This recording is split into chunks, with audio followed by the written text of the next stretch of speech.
আগামীর বাংলাদেশ হবে ইসলামের বাংলাদেশ, আগামীর বাংলাদেশ হবে কোরআনের বাংলাদেশ, আগামীর বাংলাদেশ হবে মুসলমানদের বাংলাদেশ, আগামীর বাংলাদেশ হবে তৌহিদি জনতার বাংলাদেশ। তবে শর্ত হলো স্টেজে যারা বসা আসে এরা যদি মুনাফিকি না করে। কথাটা কি মনে আছে আপনাদের? তাহলে বোঝা যায় আগামীর বাংলাদেশ ইসলামের বাংলাদেশ যদি না হয়, এর পিছনে সবচেয়ে বড় দায়ী হিন্দুত্ববাদীরা নয়, এর পিছনে সবচেয়ে বড় দায়ী হলো আপনার মুনাফিকের বাচ্চারা। কথা বলতে হবে, ঠিক না বেটি?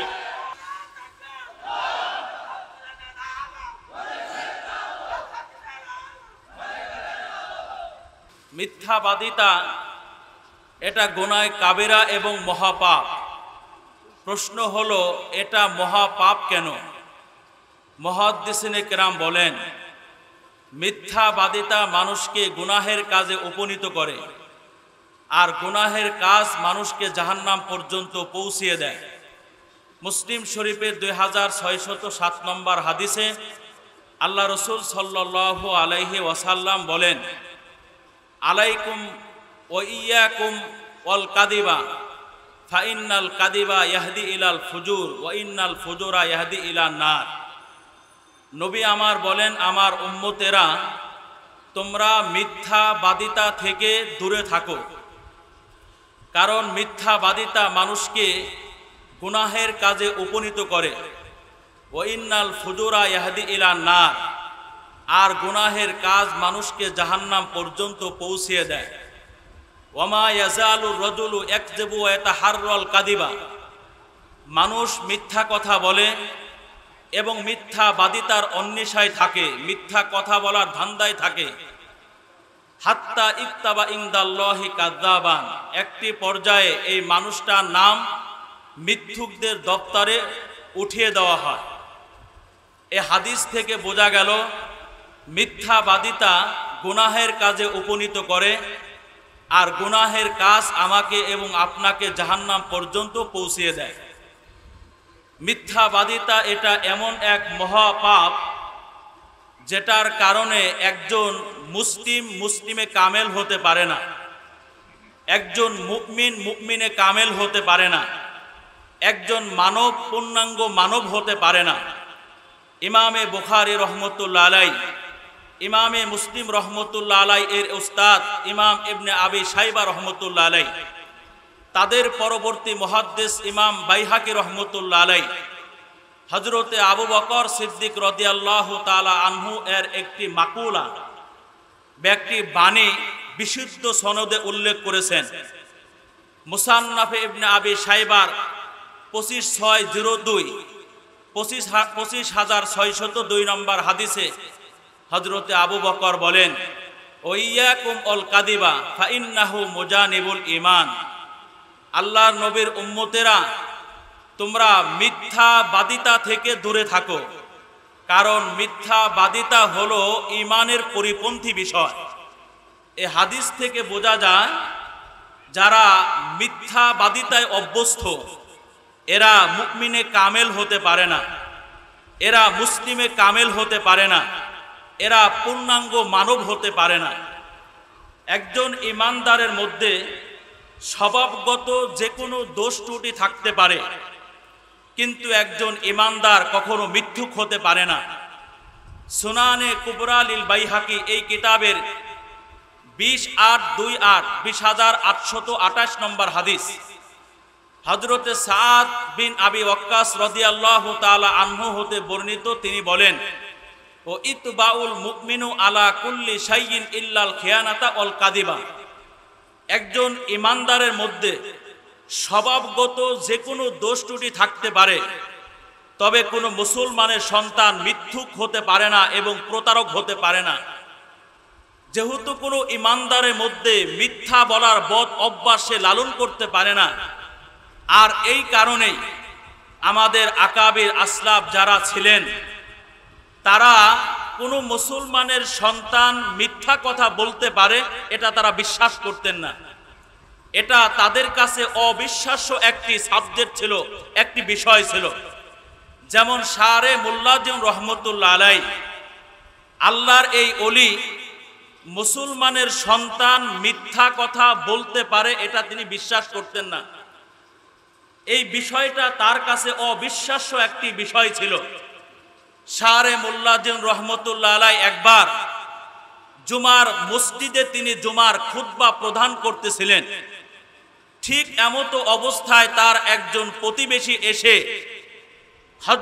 হযরতকে বললেন যে হযরত, আপনার বাড়ির পাদদেশ হয়ে যখন আসতেছিলাম তখন দেখলাম আপনার বিবি হাউমা করে কান্না করছে। পর্দার আড়াল থেকে জিজ্ঞাসা করলাম আপনি কেন কান্না করছেন? জবাবে তিনি বললেন সে নাকি বিধবা হয়ে গেছে। মুসলমানের সন্তান যখন এই একটা মেসেজ এবং খবর শারে মোল্লাদ্দিন রহমতুল্লাহ আলাইয়ের কাছে পৌঁছাইলেন, তখন শারে মোল্লাদ্দিন রহমতুল্লাহ আলাই অজর দ্বারায় তিনি কান্নায় ভেঙ্গে পড়লেন। মুসল্লিরা জিজ্ঞাসা করলেন হযরত আপনি কেন কান্না করতেছেন? আপনি না মানুষের সঙ্গে কথা বলতেছেন, আপনি না আমাদের সামনে জুমার খুতবা দিলেন, আপনি কেন কান্না করতেছেন?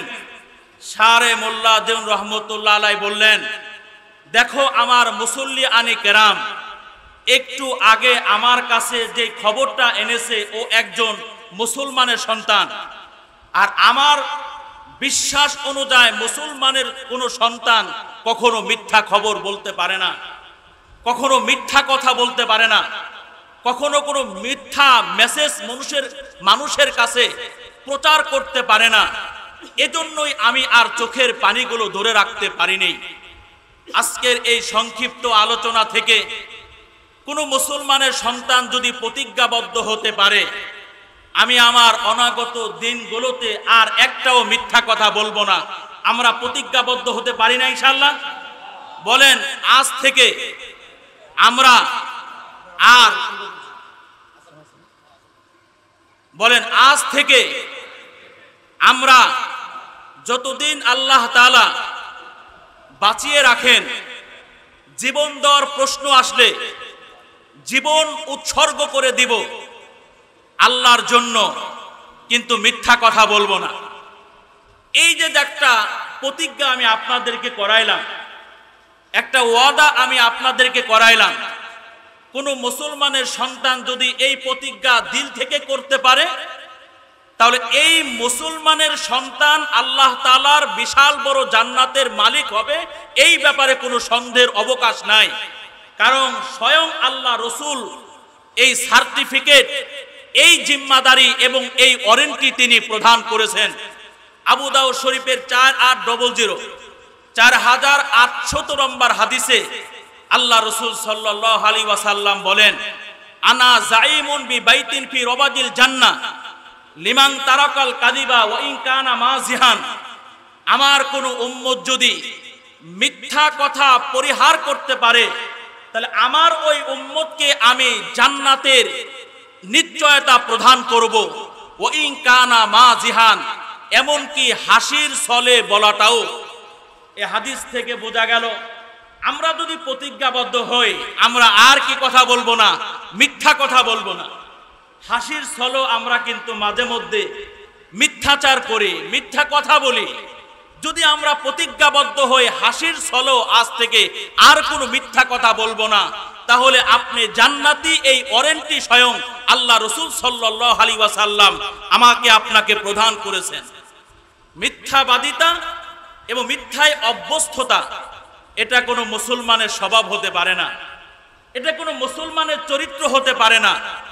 এটা হলো মুনাফিকদের চরিত্র, এটা হলো মুনাফিকদের স্বভাব। যেই কথাগুলো আল্লাহ তাআলা সূরা হাশরের 11 এবং 12 নম্বর আয়াতে আল্লাহ তাআলা তুলে ধরেছেন, যেই কথাগুলো আল্লাহ তাআলা সূরা মুনাফিকুন এর 1 নম্বর আয়াতে আল্লাহ তাআলা তুলে ধরেছেন, যেই কথাগুলো আল্লাহ তাআলা সূরা বাকারার মধ্যে তুলে ধরেছেন। সূরা বাকারার মধ্যে আল্লাহ তাআলা মুনাফিকদের বেশ কিছু বৈশিষ্ট্য উল্লেখ করেছেন। আল্লাহ তাআলা সবচেয়ে নিকৃষ্ট মুনাফিকদের যে বৈশিষ্ট্য উল্লেখ করেছেন সেটা হলো মিথ্যা কথা বলা, মিথ্যাবাদিতা এবং মিথ্যায় অভ্যস্ত হওয়া। সূরা বাকারার 10 নম্বর আয়াতে আল্লাহ তাআলা বলেন, ওয়ালাহুম আযাবুন আলীম বিমা কানু ইয়াকদিবুন। মুনাফিকদের জন্য রয়েছে যন্ত্রণাদায়ক শাস্তি, বিমা কানু ইয়াকদিবুন, কারণ তারা মিথ্যা কথা বলতো। এই কানু শব্দের ব্যাখ্যা করতে গিয়ে কোনো মুফাসসির বলেন, কানু শব্দটি বেশিরভাগ ক্ষেত্রে অভ্যস্ততা বোঝায়। সেই হিসেবে কানু এর অর্থ দাঁড়ায় মুনাফিকদের স্বভাব, মুনাফিকরা অভ্যস্ত ছিল মিথ্যাবাদিতা। মুনাফিকরা অভ্যস্ত ছিল কোন বাদিতা? মিথ্যাবাদিতা।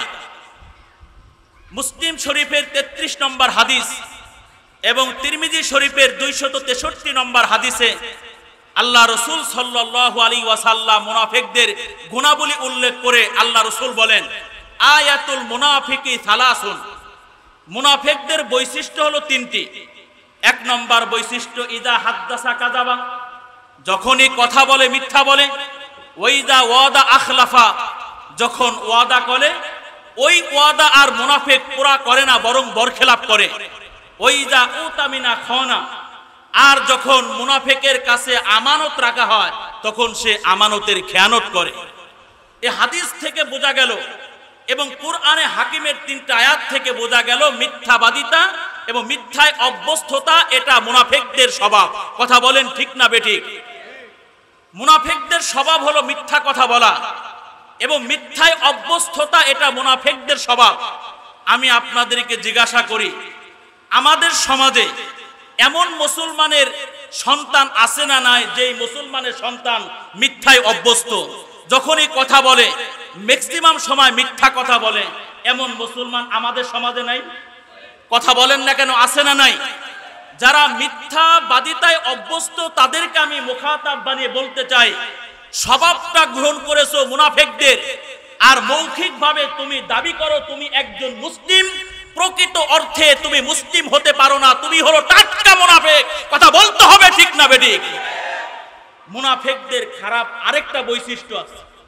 একটা বৈশিষ্ট্য হলো মিথ্যায় অভ্যস্ততা। যখনই কথা বলে ওরা কোন কথা বলে? মিথ্যা কথা বলে। এই মুনাফিকদের আরেকটা বৈশিষ্ট্য হলো এই 20 কোটি বর্গ মাইল আয়তনের এই পৃথিবীতে এমন কোন সম্প্রদায় আপনি পাবেন না, এমন কোন গোষ্ঠী আপনি পাবেন না, এমন ধর্মের অনুসারী আপনি পাবেন না যারা সবাই মিথ্যায় অভ্যস্ত। যেমন আমরা যারা মুসলিম হিসেবে এখানে আছি, বুকে হাত দিয়ে বলেন আমরা সবাই কি মিথ্যা কথা বলি? সবাই কিন্তু মিথ্যা কথা বলি না। সকল হিন্দুত্ববাদীরা কিন্তু মিথ্যা কথা বলে না, সকল খ্রিস্টানরাই কিন্তু মিথ্যা কথা বলে না। তবে নিখিল এই ভুবনে এমন একটা গোষ্ঠী আছে, এমন একটা সম্প্রদায় আছে, ওই গোষ্ঠী এবং ওই সম্প্রদায়, ওই গোষ্ঠী এবং ওই সম্প্রদায় হলো মুনাফিক গোষ্ঠী। মুনাফিক গোষ্ঠীর যত মেম্বারশিপ আছে, যত সদস্য আছে, প্রত্যেকটা সদস্য মিথ্যাবাদিতায় অভ্যস্ত। কথা বলেন ঠিক না বেঠিক? মিথ্যাবাদিতে অভ্যস্ত। মোহতারাম হাজিরিন, আমরা সকলেই জানি আজকে আমাদের এই বাংলাদেশে ইসলামিক দলগুলো আগামীর বাংলাদেশকে ইসলামের দেশ হিসেবে আমাদের সামনে পেশ করার জন্য তারা আপ্রাণ চেষ্টা করে যাচ্ছে কি যাচ্ছে না? আস্তে বলবেন না, জোরে বলেন, তারা চেষ্টা করে যাচ্ছেন কিনা?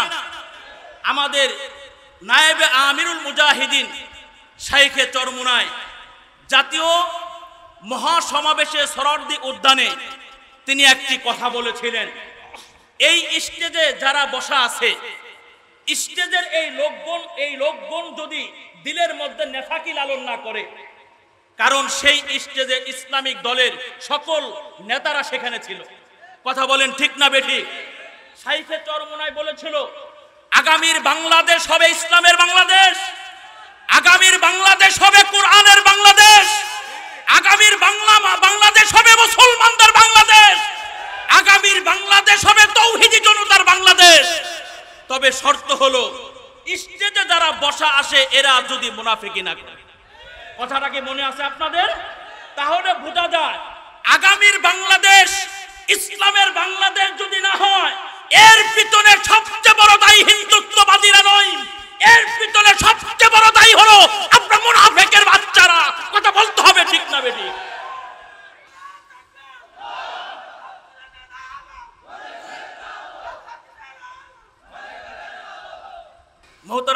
হাজিরিন, আমরা প্রতিজ্ঞাবদ্ধ হই আমরা মিথ্যা বলবো না ইনশাআল্লাহ। ইনশাআল্লাহ বলেন। এই মিথ্যাবাদিতার বিপরীত একটি শব্দ হলো সত্যবাদিতা। এই গুণটা নিয়ে আলোচনা শুরু করতাম, আমি জানি আমার সময় কম, এজন্য আমি মনে করেন একটা টপিক নিয়ে আলোচনা শুরু করে এবং সংক্ষিপ্ত আকারে শেষ করা, যেহেতু আরেকটু সময় আছে। আমার প্রথম যেটা টপিক সেটা ছিল সত্যবাদিতা। ইসলাম ধর্মের এক গুরুত্বপূর্ণ বৈশিষ্ট্যের নাম হলো সত্যবাদিতা। মুসলিম উম্মার এক গুরুত্বপূর্ণ বৈশিষ্ট্য হলো সত্যবাদিতা। এই বৈশিষ্ট্য ছাড়া কোনো মুসলমান পূর্ণাঙ্গ মুসলমান হতে পারে না, কোনো ইমানদার পূর্ণাঙ্গ ইমানদার হতে পারে না। কারণ হলো পৃথিবীতে যত ভালো চরিত্র আছে সকল চরিত্রের বুনিয়াদি বা মূল ভিত্তি হলো সত্যবাদিতা।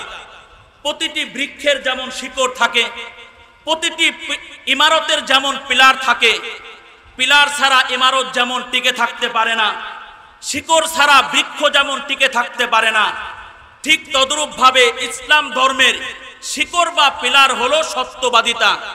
এই গুণে মুত্তাসিফ হওয়া ছাড়া, গুণান্বিত হওয়া ছাড়া কোনো মুসলমানের সন্তান কখনো আল্লাহ ওয়ালা হতে পারে না, মুসলিম উম্মাহ হতে পারে না।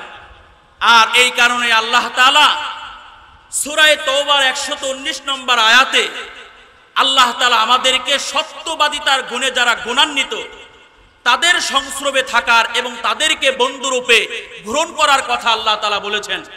আল্লাহ তাআলা বলেন, ইয়া আইয়ুহাল্লাযীনা আমানু, ইয়া আইয়ুহাল্লাযীনা আমানুত্তাকুল্লাহ ওয়া কুনু মাস সাদিকিন। হে আমার ঈমানদার গোলামেরা, তোমরা আল্লাহকে ভয় করো, ওয়া কুনু মাস সাদিকিন, এবং সত্যবাদিতার সঙ্গী হয়ে যাও। এখন প্রশ্ন হলো, সত্যবাদিতার গুণে যারা গুণান্বিত তাদেরকে বন্ধুরূপে গ্রহণ করলাম, যারা মিথ্যা কথা বলে না, যারা কথা বললে সত্য কথা বলে তাদেরকে বন্ধুরূপে গ্রহণ করলাম। আমার প্রশ্ন হলো, আমার লাভটা কি হবে? মুফাসসিরে কিরাম বলেন, এক নম্বর লাভ হলো আত্তাকওয়া ফীমা বাইনানা ওয়া বাইনাল্লাহ, আমাদের মাঝে আর রবের মাঝে তাকওয়ার সম্পর্ক হবে। সুবহানাল্লাহ বলেন। সত্যবাদী যারা, এদেরকে যদি বন্ধুরূপে গ্রহণ করি আর এদের সান্নিধ্য যদি লাভ করার চেষ্টা করি, এক নম্বর ফায়দা হলো আত্তাকওয়া ফীমা বাইনানা ওয়া বাইনাল্লাহ, আমাদের মাঝে এবং আমাদের রবের মাঝে তাকওয়ার সম্পর্ক হবে। এমন এক সম্পর্ক গড়ে উঠবে, প্রকাশ্য দিবালোকে যেমন আমরা মুসল্লি যারা আছি গুনাহ করি না, ঠিক তদ্রূপভাবে অপ্রকাশ্য পরিবেশও আমার দ্বারা একটাও কি হবে না, গুনাহ হবে না। কারণ রবের সাথে আমার সম্পর্ক কি? সম্পর্ক তাকওয়ার সম্পর্ক। দুই নম্বর লাভ হলো এবং ফায়দা হলো, সত্যবাদিতা আমাকে এবং আপনাকে ভালো ভালো কাজে উপনীত করবে। আর ভালো ভালো কাজ একজন ইমানদারকে আল্লাহর জান্নাত পর্যন্ত পৌঁছায় দেয়। সুবহানাল্লাহ বলেন। মুসলিম শরীফের 2607 নম্বর হাদিসে আল্লাহ রাসূল বলেন, ওয়া আলাইকুম বিসিদকি ফা ইন্না সিদকা ইয়াহদি ইলাল বিররি ওয়া ইন্নাল বিররা ইয়াহদি ইলাল জান্নাহ। আমার উম্মতেরা, সত্য বলাকে আবশ্যক করে নাও। ফা ইন্না সিদকা ইয়াহদি ইলাল বিররি, কারণ সত্যবাদিতা মানুষকে ভালো ভালো কাজে উপনীত করে। ওয়া ইন্নাল বিররা ইয়াহদি ইলাল জান্নাহ, আর ভালো ভালো কাজ মানুষকে আল্লাহর জান্নাত পর্যন্ত পৌঁছিয়ে দেয়। ওমা ইয়াজালুর রাজুলু ইয়াসদুকু ওয়া ইয়াতাহাররা সিদকা, আমার উম্মতেরা সত্য কথা বলে এবং সত্যবাদিতার অন্বেষায় থাকে। হাত্তা ইকতাবা ইনদাল্লাহি সিদ্দিকান, একটি পর্যায়ে গিয়ে আল্লাহ তাআলা তার নামটা সিদ্দিকদের দপ্তরে উঠায় দেয়। এই হাদিস থেকে বোঝা গেল, সত্যবাদিতার গুণে যারা গুণান্বিত এদের সংস্রব যদি আমরা অবলম্বন করতে পারি, তাহলে আল্লাহ তাআলার জান্নাত পর্যন্ত এই ভালো ভালো কাজগুলো আমাকে আপনাকে পৌঁছায় দিবে। আমরা এখানে যারা আছি সবাই কিন্তু আল্লাহর জান্নাত পাবার আশায় এখানে বসে আছি, না ভিন্ন কোনো মাকসাদ আছে? বয়ানের পরে আপনাদেরকে ব্রেনের টুকরা দেওয়া হবে এমন কোনো মাকসাদ আছে না? একমাত্র আল্লাহর জান্নাত লাভ করা আমার মাকসাদ। এখন কেউ যদি জান্নাতের অধিকারী হতে চায়, তাকে দুইটি কাজ করতে হবে। এক নম্বর কাজ হলো সে সত্যবাদিতার গুণে গুণান্বিত হবে। দুই নম্বর কাজ হলো যতদিন আল্লাহ বাঁচায় রাখে ভালো ভালো কাজ করার চেষ্টা করবে, কোনো গুনাহের কাজে সে সম্পৃক্ত থাকবে না। সুনানে ইবনে মাজার 3849 নম্বর হাদিসে আল্লাহ রাসূল বলেন, ওয়া আলাইকুম বিসসিদকি ফাইন্নাহু মাআল বিররি ওয়া হুমা ফিল জান্নাহ ওয়া ইয়াকুম আল কাযিবা ফাইন্নাহু মাআল ফুজুর ওয়া হুমা ফিন্নার। আমার আর আপনার নবী বলেন, আমার উম্মতেরা শোনো, সত্য কথা বলাকে তুমি আবশ্যক করে নাও। ফাইন্নাহু মাআল বিররি, কারণ সত্যবাদিতার সম্পর্ক হলো ভালো ভালো কাজের সঙ্গে। ওহুমা ফিল জান্নাহ, আর এই দুই গুণের অধিকারী মানুষটাই জান্নাতের মালিক। ওয়াইয়াকুম আল কাযিবা, আমার উম্মতেরা মিথ্যাবাদিতা থেকে দূরে থাকো। ফাইন্নাহু মাআল ফুজুর, কারণ মিথ্যাবাদিতার সম্পর্ক হলো গুনাহের কাজের সাথে। ওহুমা ফিন্নার, আর এই দুই গুণে গুণান্বিত ব্যক্তি কিয়ামতের মাঠে জাহান্নামের অধিকারী হবে। আল্লাহ তাআলা আমাদের সকলকে এই দুইটা গুণে গুণান্বিত হওয়ার তৌফিক দান করুন। এক নম্বর গুণ হলো সত্যবাদিতা, এই গুণটা অর্জন করব। আর দুই নম্বর ভালো ভালো কাজ করার চেষ্টা করব, গুনাহের কাজ করব না। কখনো যদি বাহ্যিক দৃষ্টিতে আপনার কাছে মনে হয় যে সত্য বলার মধ্যে আপনি ধ্বংস দেখতেছেন, অর্থাৎ পরিস্থিতি এমন একটা পর্যায়ে এসে দাঁড়িয়েছে, দৃশ্যত মনে হচ্ছে আপনি সত্য বললে বিপদে পড়বেন, এরপরও সত্যটাই বলা, কারণ সত্য বলার মধ্যেই নাজাত রেখেছেন কে? আরো জোরে বলেন কে? আল্লাহ। আর তারগীব ও তারহিব এই কিতাবের 4442 নম্বর হাদিসে আল্লাহ রাসূল সাল্লাল্লাহু আলাইহি ওয়াসাল্লাম বলেন, তাহাররাউ আস-সিদকা ওয়া ইন রাআইতুম আন্নাল হালাকাতা ফিহি, আমার উম্মতেরা সর্বাত্মক সত্য অবলম্বন করো।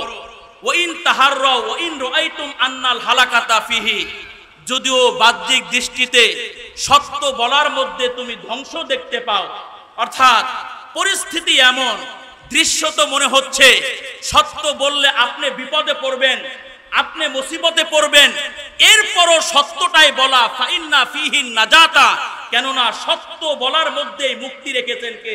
আল্লাহ তাআলা। সুনা জামিউত তিরমিজির 2261 নম্বর হাদিসে আল্লাহ রাসূল এই কথাটা আরো পরিষ্কার ভাবে বলেছেন, আস-সিদকু ইউনজি ওয়াল কিযবু ইহলিক, সত্য মানুষকে নাজাত দেয় আর মিথ্যা মানুষকে ধ্বংস করে। মুসলমানের চরিত্র হলো সত্য বলা, আর মুনাফিকদের চরিত্র হলো মিথ্যা বলা। মুসলিম পরিবারে জন্ম নিয়ে যারা মিথ্যাবাদিতার গুণে যারা গুণান্বিত, ওরা নামে মুসলিম হলো, কামে ওরা মুসলিম হতে পারে নাই। কোন মুসলমানের সন্তান 6টি বিষয়ের জিম্মাদারি যদি কেউ গ্রহণ করতে পারে, তাহলে এই মুসলমানের সন্তানকে আল্লাহর জান্নাত পর্যন্ত পৌঁছানোর জিম্মাদারি আল্লাহ রাসূল নিজেই গ্রহণ করেছেন। ওই 6টি বিষয়ের মধ্য থেকে 1 নম্বর বিষয় হলো উসদুকু ইদা হাদ্দাসতুম, আমার উম্মতেরা যখন কথা বলবে তখন সত্য কথা বলবে। ওয়াউফু ইদা ওয়াদতুম, যখন ওয়াদা করবা ওয়াদার বরখেলাপ করবা না, বরং ওয়াদা পুরা করবা। ওয়াদ্দু ইদা উ তামিনতুম, 3 নম্বর গুণ হলো আমার উম্মতেরা কখনো যদি তোমার কাছে আমানত রাখা হয় তাহলে আমানতের খেয়ানত করবা না, বরং রক্ষা করবা। 4 নম্বর ওয়াহফাজু ফুরুজাকুম, আমার উম্মতেরা লজ্জা স্থানের হেফাজত করবা। ও গুদ্দু আবসারাকুম, 5 নম্বর চোখের হেফাজত করবা। 6 নম্বর ও কুফু আইদিয়াকুম, আমার উম্মতেরা তোমরা তোমাদের হস্তদ্বয়কে সকল অন্যায়মূলক কাজ থেকে তুমি ফিরিয়ে রাখবা। এই হাদিস থেকে বোঝা গেল 6টা গুণে যদি আমরা গুণান্বিত হতে পারি, 1 নম্বর গুণ হলো যখন কথা বলবো কি কথা বলবো? সত্য কথা বলবো। 2 নম্বর গুণ হলো ওয়াদার বরখেলাপ করব না। 3 নম্বর গুণ হলো আমরা আমানতের খেয়ানত করব না। 4 নম্বর গুণ হলো গুপ্ত অঙ্গের অপব্যবহার করব না। 5 নম্বর গুণ হলো নজরের হেফাজত করা। 6 নম্বর গুণ হলো এই হস্তদ্বয়কে সকল অন্যায়মূলক কাজ থেকে ফিরিয়ে রাখা। আর ছোট্ট একটা হাদিস বলে আলোচনা শেষ। মুসনাদে আহমদের 6552 নম্বর হাদিস, আল্লাহ রাসূল বলেন, আরবাউন ইদা কুন্না ফিকা ফালা আলাইকা মা ফাতাকা মিনাদ দুনিয়া, আমার উম্মতেরা তোমাদের মধ্য হতে কারো কাছে যদি 4টি স্বভাব পাওয়া যায়, ফালা আলাইকা মা ফাতাকা মিনাদ দুনিয়া, তাহলে গোটা পৃথিবী ওমা ফিহা, এবং গোটা পৃথিবীর মধ্যে যা কিছু আছে সব কিছু ধ্বংস হতে পারে, কিন্তু আমার উম্মত ওই 4টা স্বভাব তোমার মধ্যে থাকার কারণে তোমার কোনো প্রকার ক্ষতি হবে না। সেই 4টি স্বভাবের মধ্য থেকে 1 নম্বর স্বভাব হলো হিফজু আমানা, আমানত রক্ষা করা, আমানতের খেয়ানত না করা। 2 নম্বর স্বভাব হলো সিদকু হাদিসিন, সত্য কথা বলা। 3 নম্বর স্বভাব হলো হুসনু খলিকতিন, চরিত্রবান হওয়া। 4 নম্বর স্বভাব হলো ইফাতুন ফি তুমাতিন, হালাল খাবার খাওয়া, হারাম খাবার ভক্ষণ না করা। আল্লাহ সুবহানাহু তাবারক ওয়া তাআলা আমাদেরকে যতদিন বাঁচিয়ে রাখে, অনাগত দিনগুলোতে সত্য কথা বলার ব্যাপারে দীপ্ত প্রতিজ্ঞাবদ্ধ হওয়ার তৌফিক দান করুন, এবং মিথ্যাবাদিতা থেকে আল্লাহ তাআলা আমাদের সবাইকে হেফাজত করুন। সকলে বলেন আমিন।